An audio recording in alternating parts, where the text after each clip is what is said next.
Mind control operations behind the curtain of Project MKUltra. Part 1, the program that entered through the mind. There are secret programs built to steal information. There are others built to overthrow governments, recruit spies, poison enemies, or erase evidence. And then there are the programs so disturbing that even decades later, they do not feel like ordinary intelligence operations at all. They feel like an intrusion into the most private territory a human being possesses, their mind. This is one of those stories. It begins in the early Cold War, in an era when fear could justify almost anything. Washington believed the Soviet bloc had discovered new forms of coercion, interrogation, and psychological control. American prisoners from the Korean War had returned home carrying stories of indoctrination, false confessions, and mental breakdown. In that atmosphere, the idea took hold that the next battlefield might not be a city or a border, but consciousness itself. And on April 13, 1953, the CIA approved a program that would become one of the darkest experiments in its history, MKUltra. The project was overseen within the CIA by senior leadership including Alan Dulles and chemist Sidney Gottlieb, and its purpose was to explore whether drugs and other methods could manipulate thought, memory, and behavior. If you say the name now, it sounds almost unreal. MKUltra. A code word. A sealed door. A file stamped in black. Something cold, bureaucratic, and distant. But inside the cold name was a terrifying ambition to find a way to break resistance, implant suggestions, distort memory, and turn the human mind into something more controllable than free. Senate investigators later quoted the program's own rationale in language that openly described materials that could help discredit people, extract information, and support other forms of mental control. The program's internal sensitivity was so extreme that the CIA itself acknowledged its research raised legal problems, professional ethics problems, and the risk of public outrage if exposed. And that is where the story becomes more disturbing than fiction. Because MKUltra was not a single experiment. It was a system. A web. A machine made of hidden grants, compartmentalized research, front organizations, secret payments, universities, hospitals, prisons, safe houses, and people who often did not know who was really funding the work around them. In the 1977 Senate hearings, lawmakers stated that more than 30 universities and institutions had been involved in an extensive testing program, while recovered records pointed to 149 subjects, ranging across drugs, behavior, electroshock, and other attempts to influence or study human response. That scale matters, because it means MKUltra was not some isolated laboratory horror hidden in one basement room under one light bulb. It stretched into medicine, into psychology, into interrogation theory, into ordinary-looking institutions where people enter believing they were patients, volunteers, students, or simply citizens moving through normal life. Over the 10-year life of the program, Senate investigators found that its avenues to the control of human behavior included drugs, hypnosis, electroshock, sensory manipulation, psychiatry, sociology, and even covert applications in real-world settings. The same report described how the search for useful materials was conducted through specialists in universities, pharmaceutical companies, hospitals, state and federal institutions, and private research groups, often behind false research fronts that conceal CIA interests from the host institutions themselves. Imagine the atmosphere inside the agency. A government office in the 1950s. Files stacked high. Phones ringing softly. Memos passed from hand to hand. Chemists like Sidney Gottlieb reading reports not about healing people, but about what might happen if perception could be chemically cracked open. How much truth could be extracted from a drugged subject? How much fear could be created? How much memory could be weakened? Could a person be made suggestible enough to obey? Could a mind be erased and rebuilt? These were not the questions of medicine. They were the questions of power, and that is why the program leaves such a stain on history. Not because the CIA became curious about chemistry. Intelligence agencies are always curious about methods, but because the boundary between research and abuse collapsed. The human being on the other side of the experiment stopped being a citizen or patient and became a possible instrument. That moral slide is visible even in the recovered record. The Senate report said the final phase of some testing placed the rights and interests of you as citizens in jeopardy, and that public exposure would have triggered serious adverse reaction. The easiest part of the story to remember is LSD. That is what most people know. The CIA and its researchers used LSD heavily, along with other drugs, hypnosis, electroshock, and sensory deprivation, hoping to discover techniques that could alter mental state and behavior. At times the goal was framed as interrogation, at other times as protection against hostile powers, and at still other moments as a search for a chemical key that could open the human psyche like a lock. Britannica and congressional material alike describe a program obsessed with mind alteration, often carried out without informed consent. But LSD was only the symbol. The real horror was permission. Permission inside a secret system to keep moving further than ethics allowed.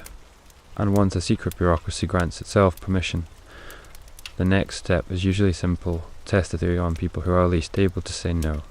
Some test subjects were prisoners. Some were psychiatric patients. Some were addicts. Some were soldiers. Some were ordinary people who had no idea they had stepped into an operation at all. In 1977, Senator Kennedy said the program involved covert drug tests on unwitting citizens at all social levels, and the Senate record described random, unwitting tests in social settings, including safe houses in San Francisco and New York. In those operations, people could be selected in bars, invited elsewhere, and then drugged without their knowledge while being observed. There is something uniquely chilling about that. Not a battlefield, not a dungeon, not a prison cell in a dictatorship. A bar, a drink, a conversation. A night that begins like any other, and somewhere in the background, unseen government hands deciding that one more unwitting subject is acceptable. That is the architecture of MKUltra at its most disturbing. Not only secret labs, but ordinary settings turned into traps. One Senate exchange reduced the horror to a brutal kind of simplicity. If you happened to be in the wrong bar at the wrong time, you could be dosed without ever knowing why. Sim hearing made clear that safe houses, mirrors, recording arrangements, and covert observation were part of the machinery surrounding these tests. And then there was Frank Olson. Every dark program eventually meets a moment when secrecy collides with the human life so violently that the damage can no longer be hidden inside procedure. Olson was a civilian army scientist connected to biological warfare work. In November 1953, he was given LSD without his knowledge during a CIA-linked meeting. About a week later, he died after going out of a New York hotel window. Senate investigators later called his death the most tragic result of the CIA LSD testing. More damning still, the report concluded that even after Olson's death had shown the dangers of covert dosing, the CIA continued or initiated programs involving the surreptitious administration of LSD to non-volunteer subjects, exposing people to serious risk without informed consent, medical supervision, or proper follow-up. Pause there for a second, because that detail changes everything. A man dies after being dosed without his knowledge, and the program does not stop. That is not a mistake. That is a decision. The Senate record is especially haunting on this point. It says that the letters criticizing officials over Olson's case were not formal reprimands, and that their careers were not meaningfully damaged. In other words, the system did not really punish the behavior that had helped produce a death. The machinery stayed intact. The experiment did not collapse under moral shock. It absorbed the shock and kept moving. This is where the phrase "dark corridors" truly belongs. Not because men in trench coats whispered under a single lamp, but because institutions can have corridors, two corridors of approval, funding, silence, legal evasion, and plausible deniability. A memo is signed. A grant is hidden. A doctor is told less than he should know.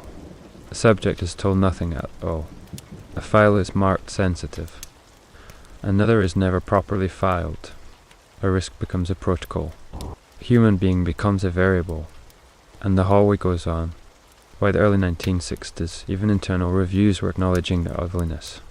Senate material later cited a 1963 Inspector General survey that described incomplete records, waived procedures, and a program so loosely controlled that much of its true history existed only in the memories of its principal officers. At the same time, the hearing showed that MKUltra had expanded far beyond one drug or one method into a larger search for techniques that could alter or exploit the mind. That is why part 1 of this story does not end with one revelation. It ends with a realization. MKUltra was not merely a bizarre side project of the Cold War. It was a mindset. A secret conviction that if fear was great enough, then consent could become optional. That if the threat was painted large enough, then the human mind could be treated like territory to be occupied. And once that belief took root, the program no longer needed only spies and scientists. It needed subjects, real ones, unwitting ones, and some of them would eventually survive long enough to describe what had been done to them. Mind control operations, behind the curtain of Project MKUltra. Part 2 of the voices that survived the files. Some secrets are protected by classification. Others are protected by distance. And some are protected by something even stronger than both: destruction.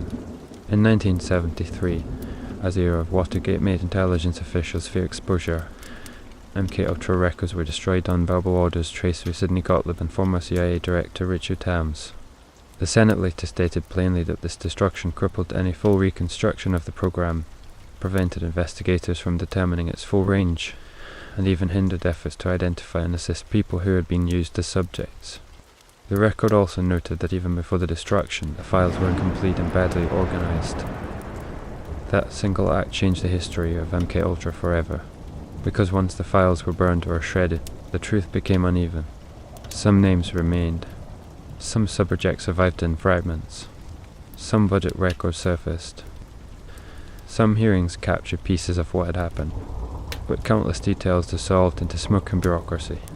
And when that happens, the survivors become more important than the paperwork, because memory becomes evident where institutions chose amnesia. One of the most haunting survivor stories tied to the larger MKUltra history comes from Montreal, at the Allen Memorial Institute. There, psychiatrist Donald Ewan Cameron carried out a set of notorious experiments later linked to MKUltra Subproject 68.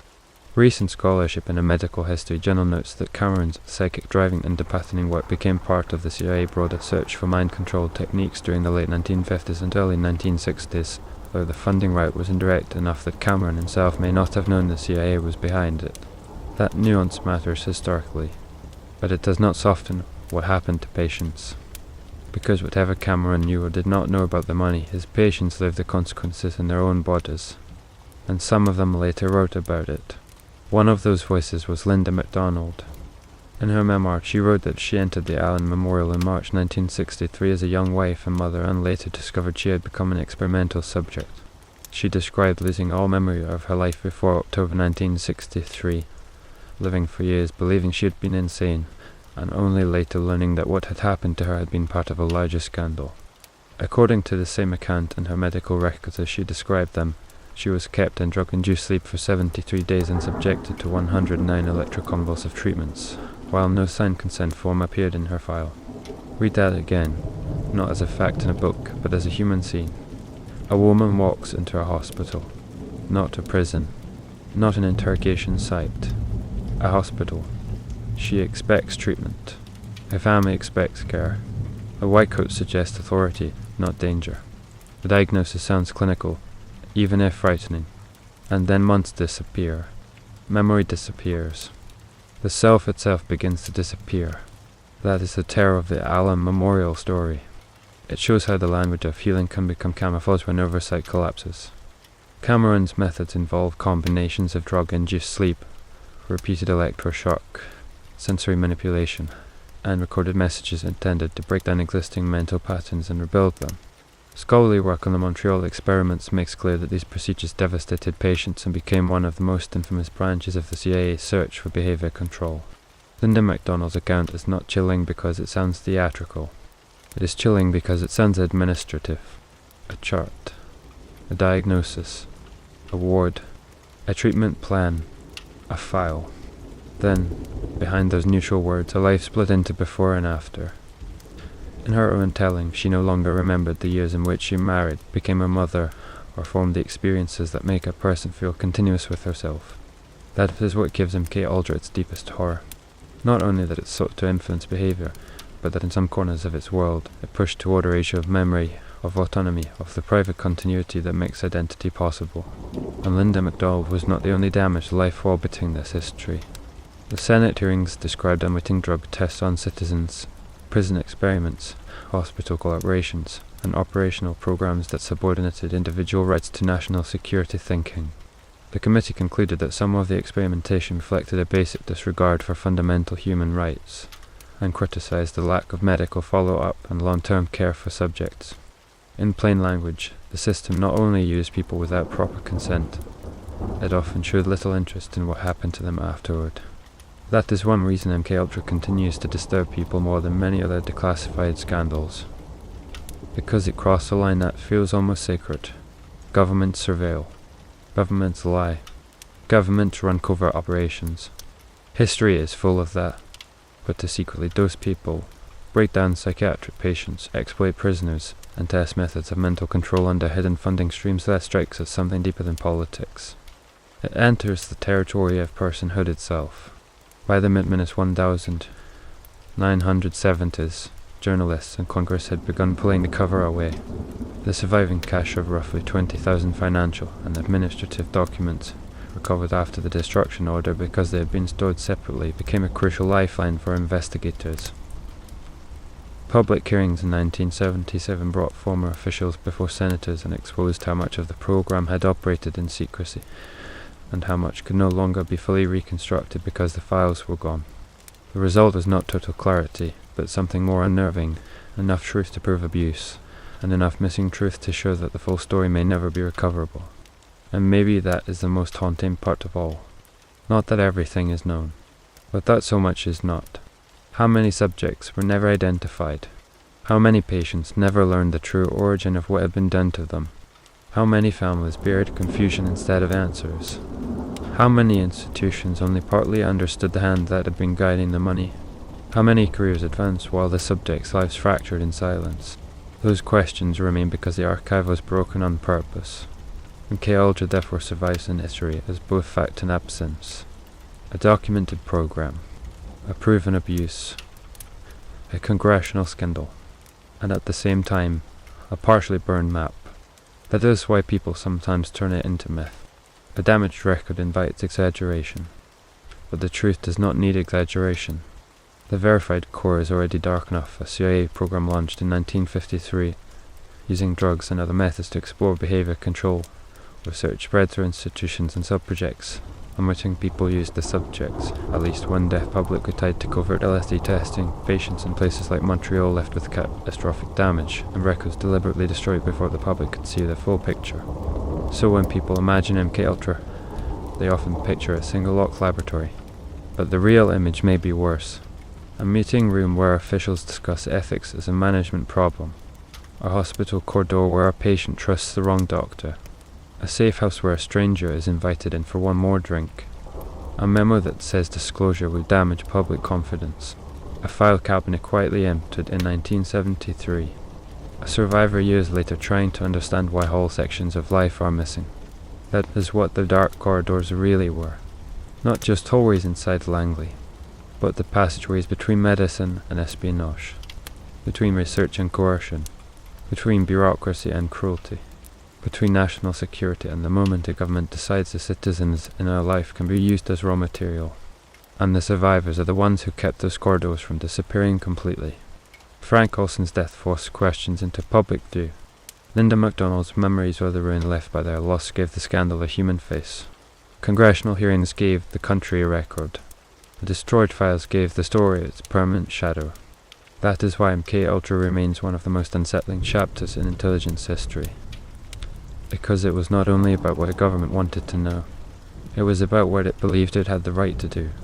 And once a state begins asking how to chemically loosen truth, how to shatter resistance, how to weaken identity, and how to test those ideas on people without real consent, it has already crossed into a place darker than espionage. It has entered the architecture of violation. That is where this story ends. Not with a final list of every victim, not with a perfect archive, not with the comfort of total closure, but with a broken record, surviving testimony, and one unbearable certainty. The files were destroyed. The damage was real. And some of the clearest evidence left behind was carried not in government vaults, but in the shattered memories of the people who lived through it.